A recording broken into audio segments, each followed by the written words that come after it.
You've read that title right. Today isn't going to be a happy-go-lucky kind of day.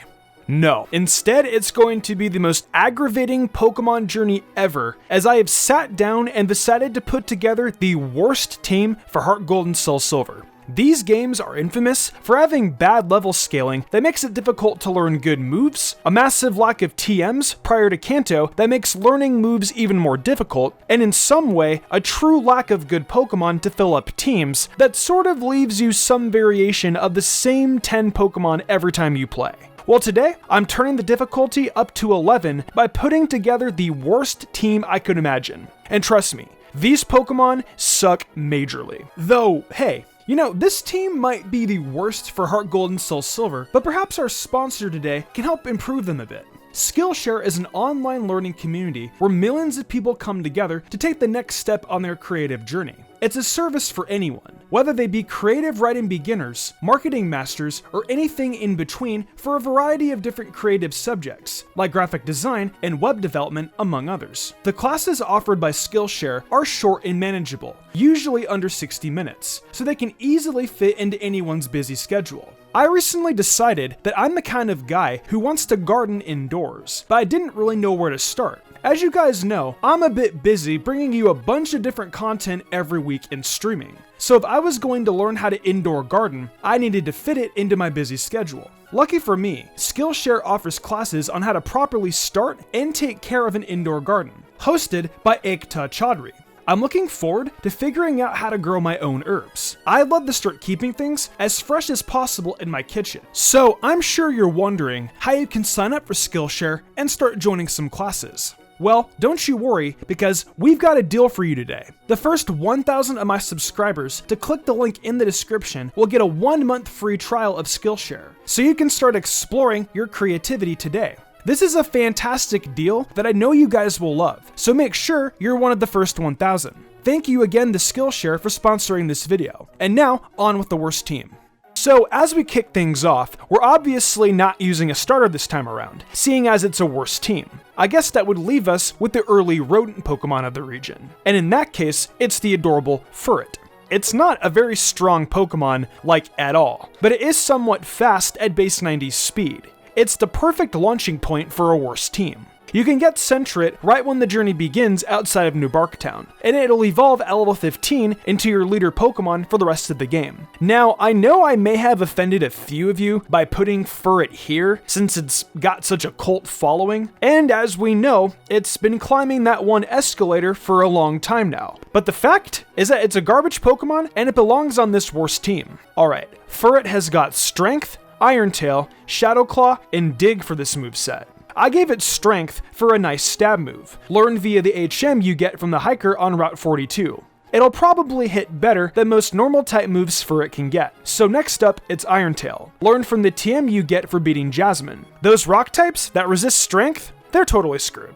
The next move is Shadow Ball, a ghost type move also learned via a TM picked up on Route 42, and it's going to offer necessary coverage for the ghost types that wish they could ever touch a normal type with their stab. Finally, there is Dig, which you'll find in the National Park as a TM. It is the earliest move you'll get on this set, and it will be pretty decent coverage as well. Now, with these moves right here, Furret will be able to do well against Morty's entire team, Jasmine's entire team, Price's Piloswine, Archer's Houndour and Houndoom, Silver's entire team except for Golbat, Will's entire team, Koga's Muck, Bruno's Onix, Karen's Houndoom and Gengar, and finally, Lance's Aerodactyl. So Furret does its little part against a few leaders, Silver, and some of the Elite Four Pokemon. It isn't too much, but it's enough. How can you expect anything more from this cute thing? Next up, we've got our Flyer. I mean, how could we not have one?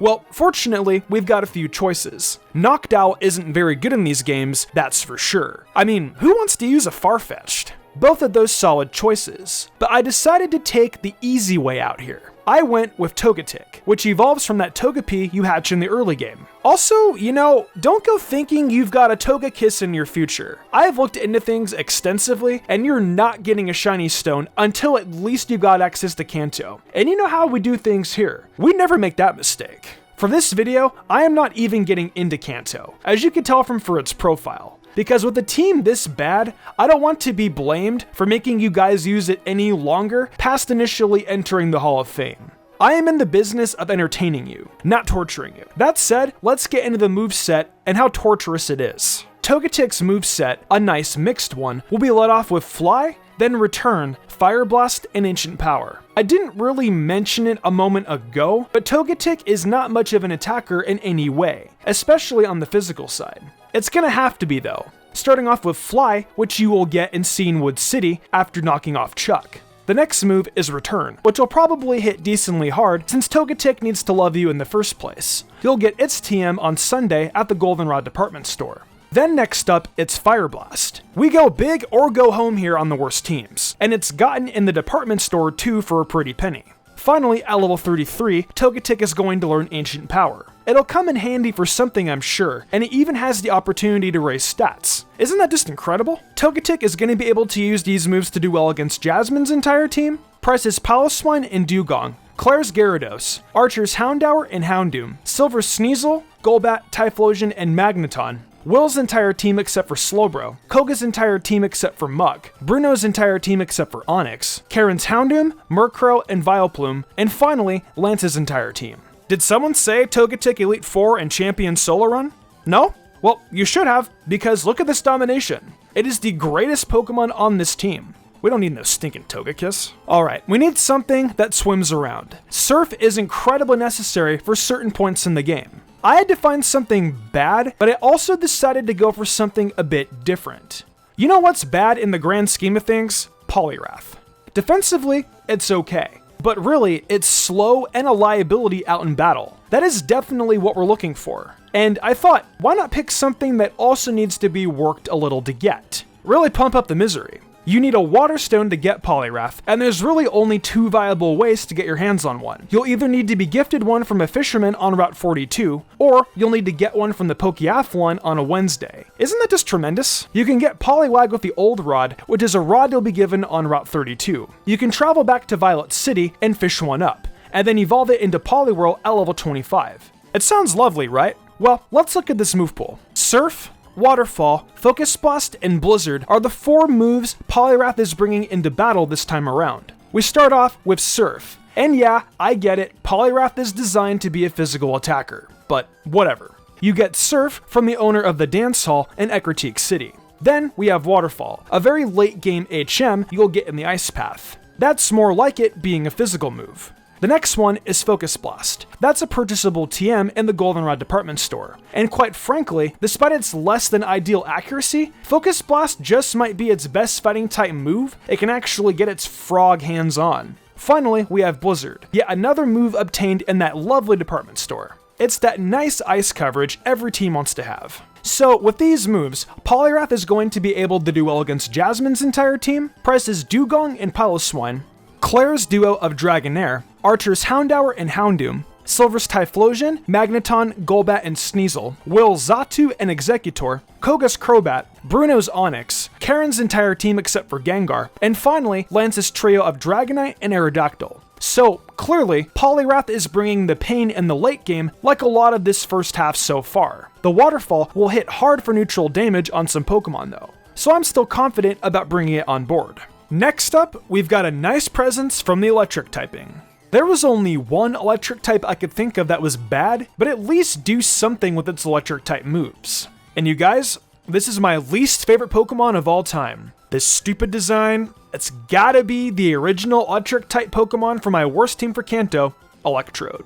It's actually a pretty interesting story how you end up getting your hands on this Pokeball wannabe. It is available in the Team Rocket HQ, which you get access to after you take on the Red Gyarados, which is in turn available after you beat Morty. You can go into the HQ and find a wild one, capture it, and it's on the team. You get to skip over the Voltorb section and just roll on. I really struggled to put together a moveset for Electrode, which you'll come to see, because it's only really loaded on the electric end. Though, is there anything more fitting than just one trick for a fast orb like this? Hey, we've got Thunder, Spark, Rollout, and Self-Destruct on this thing. Yeah, you heard that right. Thunder is gotten in our favorite place, the Goldenrod department store. We're helping keep them in business, I think. The next move is Spark, and that is going to be already on Electrode when you catch it. If you want to use Charge Beam instead, be my guest. Rollout will already be on Electrode, and it's a little bit of coverage, I guess, so why not have it, right? What else is this thing gonna do? Well, how about Explode? Self-Destruct comes at level 29, and I guess if you want to have it as a move to sacrifice Electrode to stop an unbeatable Pokemon, you can. Like, surely you'll catch something off guard with a move like this. Electrode uses its moves to do well against Chuck's Poliwrath, Claire's Gyarados, Archer's Houndour and Houndoom, Silver's Golbat, Will's Xatu and Jinx, Koga's Crobat, Venomoth and Ariados, Karen's Murkrow and Houndoom, and finally, Lance's entire team. Think of all the Pokemon you'll get to use Self-Destruct on, even if there aren't many to do super effective damage against. I can't get the image of Electrode dominating Lance and then just exploding afterward. What a great Pokemon. Now look, Unknown is a bit too horrible even for a worse team. Wobbuffet is right in that boat too. I could never put you guys through that. It's gotta be bad, but it's gotta be usable too. So let us go with Hypno and its big ol' honker, the only option left. Drowsy is available on Route 34 right before Goldenrod. That's where you'll be finding it. It evolves at level 26, and when it does, you'll have a very specially defensive Pokemon that doesn't exactly have a good track record with strength. It isn't going to really hit hard at all, but hey, it's there. There isn't anything really left to say about the Hypnosis Pokemon, so let's just peep the moves. Hypno has Psybeam, Shadow Ball, Hypnosis, and Nightmare in its colorful moveset this time around. Psybeam is learned at level 28, and will be the second type move on Hypno for most of the playthrough. I'm sure your Hypno will probably be level 50 by the time you're in the E4, so you'll have Psychic pretty late.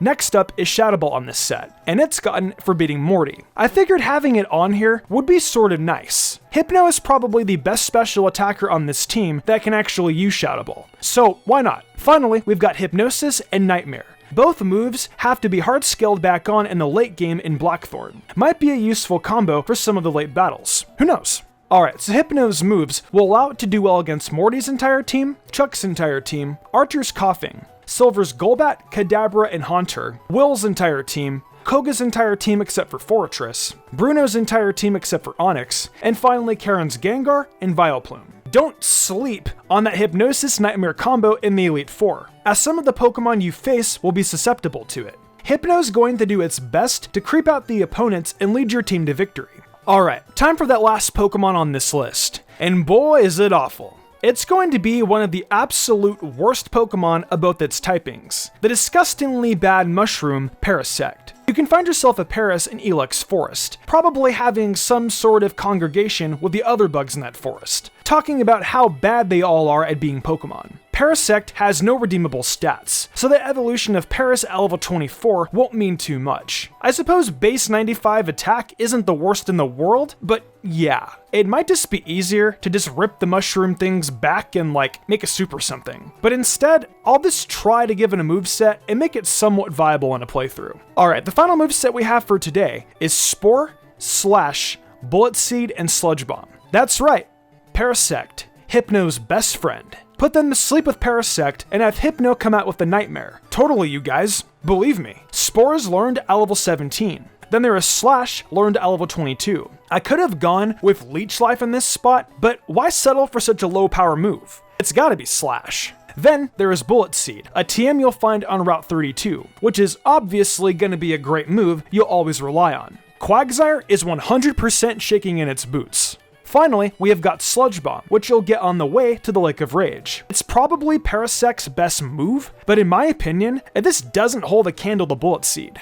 Finally, our last team member will use its moves to do well against Chuck's Poliwrath, Price's entire team, Will's Slowbro and Exeggutor, and Bruno's Onix. That is it, folks. This right here, Parasect, is the pinnacle achievement in the Pokemon world. What it accomplishes by putting Pokemon to sleep and tossing seeds and balls of poison at them is nothing short of impressive. This team would be nothing without the anchor that is Parasect, and today I gained a whole new respect and admiration for it. So that is going to do it for yet another worse team. I bet you guys were a bit miserable during that Parasect section, and honestly, I was actually pretty amused. There may not be anything for the first 3 gyms, but what do you expect when the team is this bad? You're gonna have the struggle. You know, every time I sit down to do a worse team now, I find myself saying, this is the worst team I've ever put together. It's amazing how I continue to top myself each and every go around. And while I'm not entirely sure which worst team will come next, I'm sure I'll find a way to dislike that one too. I want to thank Skillshare one more time before we close this out for sponsoring the video. And I'll see you guys next time for more awful shenanigans. I've got some indoor gardening to go try. Hey, welcome to my new outro. A big thank you to everyone for watching the video. I want to give a huge thanks to my phenomenal team and for the amazing art done each week by Danny the Demon. I couldn't do all this without them. If y'all enjoyed the video and want to see more content like this, be sure to leave a like, subscribe, and hit that notification bell. Be sure to leave a comment too. It really helps us out. I have a brand new TikTok for MysticUmbreon, and I've got a goal to get 10k followers over there. If we can hit that goal, I'm going to pick a random video suggested to me by you guys and do it. So go over there and leave a follow.